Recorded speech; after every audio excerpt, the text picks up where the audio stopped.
Welcome to the Memorizing Pharmacology podcast. I'm Tony Guerra, pharmacist and author of the Memorizing Pharmacology book series, bringing you mnemonics, cases, and advice for succeeding in pharmacology.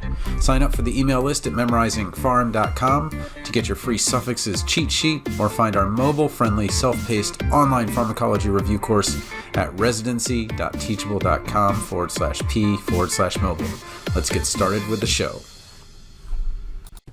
All right, this is the third part of immune pharmacology. Again, we kind of wanted to split it up, and you can still find the JPEG, free JPEG at memorizingpharm.com/drawingpharm4, and those pharms are with the PH. Okay, so part 3 of our antibiotic segment here, we'll be going into our antimetabolites and then also into our time concentration dependent and our static versus cidal as well. So first, our 3 different classes of antimetabolite antibiotics that we have. First, we have our sulfamethoxazole trimethoprim, which is often just abbreviated as SMX-TMP.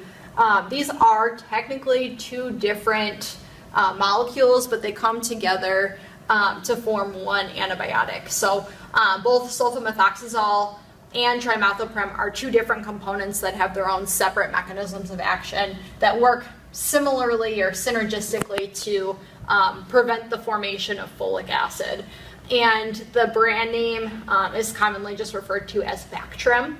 And then 2 electrolytes that we really focus on with our Bactrim are going to be hyperkalemia or increased potassium and hyponatremia or low sodium levels. So that can be something to be seen with patients that are on Bactrim as well. Then we have our metronidazole, which is often just referred to as its brand name Flagyl.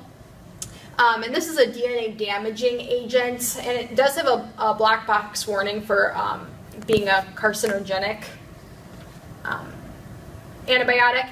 And then it also has this disulfiram type reaction with alcohol, where you don't want to take it with alcohol because it will cause some pretty unfortunate side effects as well. And then our last antimetabolite is going to be our nitrofurantoin, and 2 different brand names are going to be Macrobid and Macrodantin. And how I like to remember this is basically based on dosing. So Macrobid has the BID, so it's going to be the 2 times a day. And then we have the Macrodantin, which is going to be 4 times a day. And then some different side effects are going to be the neuropathy, nephropathy, and then it can also have some pulmonary side effects as well. Okay, so moving into our pharmacodynamics. So we have something called pharmacokinetics, which refers to our ADME, the administration, distribution, absorption, absorption, distribution, metabolism, and excretion, or elimination. So that's our ADME, and that's essentially what the drug is doing to the body. And then we have something called pharmacodynamics, which is what the drug is going to be doing to the organism. And so we think about pharmacodynamics, especially with antibiotics, because we want to make sure that we're getting rid of the bacteria. So we have 2 different types that we could focus on. We have time dependent and concentration dependent. So we have something, I drew kind of this axis here. So this is the concentration of the drug versus the time in hours that it's in the body. So we have kind of that bell curve of when it gets absorbed, and then the peak, and then it's starting to get eliminated.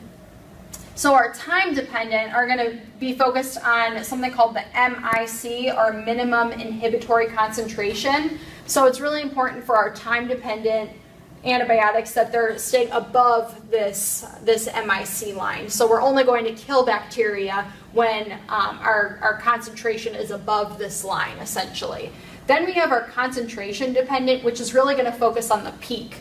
So as long as we have some of the drug in the system, we're going to be killing bacteria. It's just a matter of how much of the drug do we have. If we have more of the drug, we're going to be killing more of the bacteria. But then with that peak, we're also going to have some increased side effects too. So it's kind of that catch-22 of how much you want to get rid of the antibiotic or to get rid of the bacteria, but still staying within or under that toxic limit.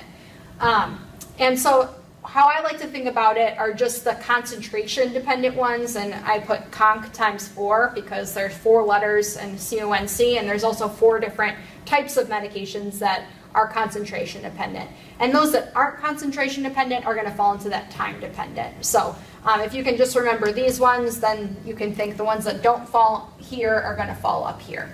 So we have our fluoroquinolones, our aminoglycosides, our daptomycin, and then our metronidazole.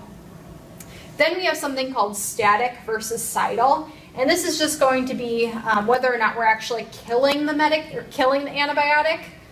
Oh my gosh, killing the bacteria versus just inhibiting the future growth of the bacteria. So kind of the difference between cidal versus static. So again, static has 6 different letters in it, and that's going to represent our 6 different groups. And I was playing around with the formation of this a little bit to try and see if there was an easier way to remember these 6. And I came up with, if you could spell out the word static, you could think of sulfamethoxazole trimethoprim being that S.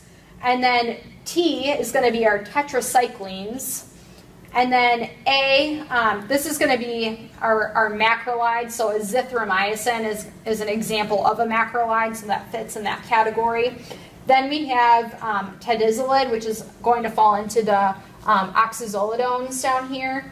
And that's just an example. We also have the linazolid, which would fall into that category too. And then we have our nitrofurantoin, which is our macrobid or macrodantin. And then last we have our lincosamide, which is clindamycin. So it spells out static, if that helps you remember the ones that are static versus cidal as well.